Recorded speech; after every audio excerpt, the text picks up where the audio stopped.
I know ये video सबके लिए नहीं है, खासकर उन लोगों के लिए है जो इंग्लिश बोलना सीखना तो चाहते हैं बट वो अपनी लाइफ में बिजी ही इतना है कि उनके पास प्रैक्टिस करने का टाइम ही नहीं है। मींस अगर वो कोई भी कोर्स ज्वाइन कर लेते हैं तो उसको कंप्लीट नहीं कर पाते, अगर उस कोर्स में बताई हुई एक्टिविटीज वो करना चाहते हैं तो उसके लिए भी उनके पास टाइम नहीं है। And I can definitely relate to this because मैं भी किसी टाइम अपनी लाइफ के इसी फेज में था। यहाँ पर इंग्लिश बोलना और सीखना मेरे लिए एक मजबूरी बन गया था, बट टाइम ना होने की वजह से मैंने भी अपनी जॉब के साथ उसको बड़ी मुश्किल से मैनेज किया। दैट मीन्स अगर आप भी इंग्लिश बोलना सीखना चाहते हो बट आपकी जॉब या स्टडी की वजह से आप टाइम ही नहीं मैनेज कर पाते, then this video is definitely here to help you. क्योंकि मैं आपको कुछ इफेक्टिव मेथड्स बताने वाला हूं जो आपको थोड़े से फनी और स्टूपिड भी लगे, बट वो ही फनी एंड स्टूपिड मेथड्स मेरे लिए काम कर रहे हैं तो डेफिनेटली आपके लिए भी करेंगे। मेरा नाम संदीप है और इस चैनल पर मैं वीडियोस बनाता हूं करियर सक्सेस के लिए, digital skills and soft skills के बारे में। तो चलिए देखते हैं वो कौन कौन से तरीके हैं जिनको अप्लाई करके आप अपनी इंग्लिश प्रैक्टिस कर सकते हो और वो भी बिना कोई भी डेडिकेटेड टाइम दिए हुए। तो सबसे पहला जो है ये कुछ लोगों को बहुत मुश्किल लगता है बिकॉज ये काम मेनली सुबह सुबह ही करने वाला है, जो कि है use English in your daily routine task.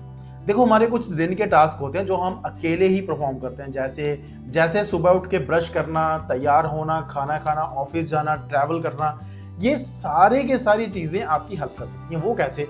आप ये सारी एक्टिविटीज को खुद को ही इंग्लिश में एक्सप्लेन करो। अभी आप बोलोगे ये क्या कौन सा स्टूपिड काम उसे सुबह सुबह ही करवा रहा है, बट यही काम आपको करने पड़ेंगे क्योंकि ये मैंने भी करे हुए हैं अपनी लाइफ में, जैसे मैंने पहले बताया, और ये बहुत ज़्यादा इफेक्टिव होते हैं। क्योंकि क्या है, इससे दो चीज़ें होती हैं। पहले तो आपकी इंग्लिश की प्रैक्टिस हो जाती है, दूसरा सुबह सुबह आप जो भी टास्क इस तरह से परफॉर्म करते हो वो आपके दिमाग में ऑटोमेटिकली फिट होना शुरू हो जाते हैं। वो आपका दिमाग ऑटोमेटिकली प्रोग्राम होना शुरू हो जाता है उन चीज़ों के लिए। क्योंकि पहली चीज़ तो है कि ये आपको किसी के सामने परफॉर्म नहीं करना।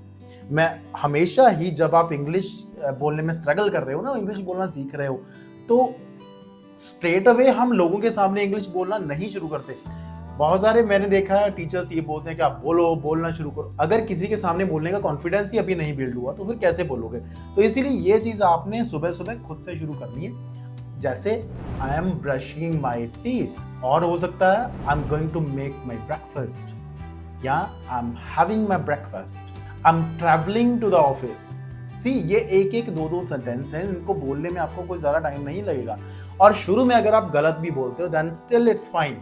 ग्रेजुअली जब आपकी थोड़ा सा कॉन्फिडेंस और फ्लुएंसी बनेगी ना और थोड़ा सा टाइम देना शुरू करोगे तो ऑटोमेटिकली ये चीज़ें इंप्रूव हो जाएंगी। शुरू में गलतियों पर फोकस मत करो, यही फोकस रखो कि मैंने इंग्लिश की कोई ना कोई प्रैक्टिस जरूर करनी है। And if you apply this it will definitely work. और ये सिर्फ सुबह के कामों पर ही नहीं, दोपहर पर जब आप अकेले हो, सपोज लंच कर रहे हो, और शाम को जब आप वापस आ रहे हो काम से, या फिर इवनिंग जब भी आप अकेले बैठे हुए हो, तब आप ये चीज़ें कर सकते हो। और इवन जो लोग अपनी फैमिली के साथ रहते हैं, आप अपने पेरेंट्स और बच्चों के साथ खास करके, या अपने स्पाउस फैमिली मेंबर्स के साथ भी जो अपने काम कर रहे हो, या घर पर कोई भी काम कर रहे हो, सब्जी बना रहे हो, ये वो जो खास करके लेडीज जो घर पर काम करती है वो भी ये सेम चीज़ को अप्लाई कर सकती हैं। मीन्स अपने डेली रूटीन के टास्क को इंग्लिश में खुद को ही एक्सप्लेन करने की प्रैक्टिस करो। और नंबर 2 पर है कि आपको टाइम नहीं है आपके पास, बट सिर्फ 5 मिनट अगर आप निकाल सकते हो रोज के तो ये इफेक्टिव होगा। That means 5 minutes talking about your daily activities in front of mirror. ये मोस्टली मैं कहता हूँ कि ये एक्टिविटी शाम को ही करो, क्योंकि आपने पूरे दिन में जो एक्टिविटीज करी होती हैं उसके बारे में आपको बात करनी है, आपने खुद को ही एक्सप्लेन करना है, but in front of a mirror. अकेले में ऐसे नहीं बात करनी। आपको शायद ये बात अजीब लग रही होगी कि ये क्या है, इसमें क्या होगा, बट एक बार करके देखना। ये एक्टिविटी बहुत ज़्यादा काम करती है, कॉन्फिडेंस बिल्ड करने में तो 100% इफेक्टिव है। ये मैंने बहुत ज़्यादा प्रैक्टिस करी है, I know everything about this. बहुत सारे स्टूडेंट्स ऐसे हैं जो अगर शुरू में उनको ये बोलें कि आप ये मिरर प्रैक्टिस करो तो वो ऐसे करते हैं, हाँ सर ठीक है मैं कर लूँगा, बट जब उसका रिजल्ट देखते हैं तब कहते हैं कि मेरा तो कॉन्फिडेंस ही बहुत लो हो रहा है, मैं तो बोल ही नहीं पाता। तो जब आपका शुरू में उसमें कॉन्फिडेंस लो होगा, जब आप regularly in front of mirror बोलोगे, क्योंकि वहाँ पर कोई आपकी इंसल्ट करने वाला तो है नहीं, कोई आप पर हंसेगा थोड़ी ना, आप खुद ही खुद के ऊपर हंस सकते हो। जब आप रेगुलरली बोलोगे उसके सामने बैठकर, डेफिनेटली इंप्रूवमेंट होगी। आई एम 100% श्योर कि ये तरीका काम करता ही है, वो भी हर एक के लिए। इसमें आप कुछ ऐसी चीज़ें एक्सप्लेन कर सकते हो जैसे how was my day, my dreams, या आज मैंने क्या क्या अचीव किया, या क्या आज मेरे साथ बुरा हुआ, क्या अच्छा हुआ। ये सारी चीज़ें आप खुद को एक्सप्लेन कर सकते हो। उसके ये सब कुछ करने का और भी बहुत सारे बेनिफिट्स होते हैं। कुछ लोग एक चीज़ प्रैक्टिस करते हैं कि पूरे दिन की उनकी क्या अचीवमेंट रही, क्या सही हुआ, क्या गलत हुआ, क्या वो नहीं कर पाए, वो नोट करते हैं। तो उसी तरीके से नोट करते करते भी आप उनको इंग्लिश में एक पैराग्राफ बनाकर बोल सकते हो। और नंबर 3 पर हमारे पास है सही ऑडियो इनटेक।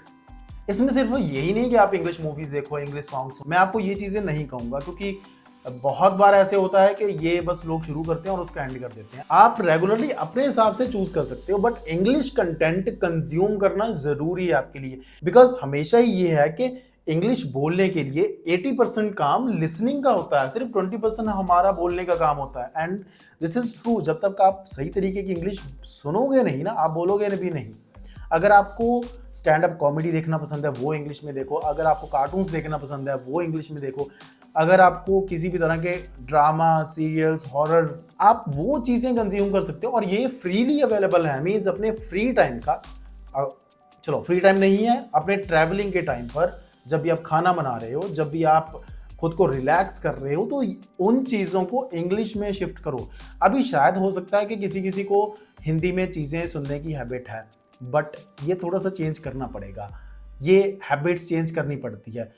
ये मैं क्यों कह रहा हूँ, आपका इंग्लिश लिसनिंग इनटेक बहुत ही ज़्यादा होना चाहिए।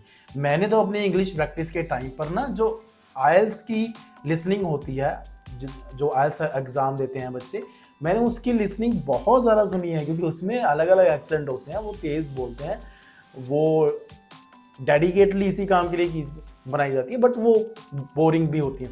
अगर आपको कोई भी इंटरेस्टिंग चीज़ें देखनी तो stand up comedy is on the top. उसमें ये भी होगा कि आपको कोई चीज़ समझ नहीं आ रही, कोई वर्ड समझ नहीं आ रहा, उसको क्विकली गूगल करो, आपकी वोकैबुलरी बहुत जल्दी इंप्रूव होगी। नेक्स्ट हमारे पास है यूज मोबाइल ऐप्स। ये कुछ उसी तरह से है जैसे मैंने इंग्लिश इनटेक के बारे में बात करी थी, बट ये एक्टिविटी आपको अलग से परफॉर्म करनी पड़ेगी। जैसे एक ऐप है डुओलिंगो।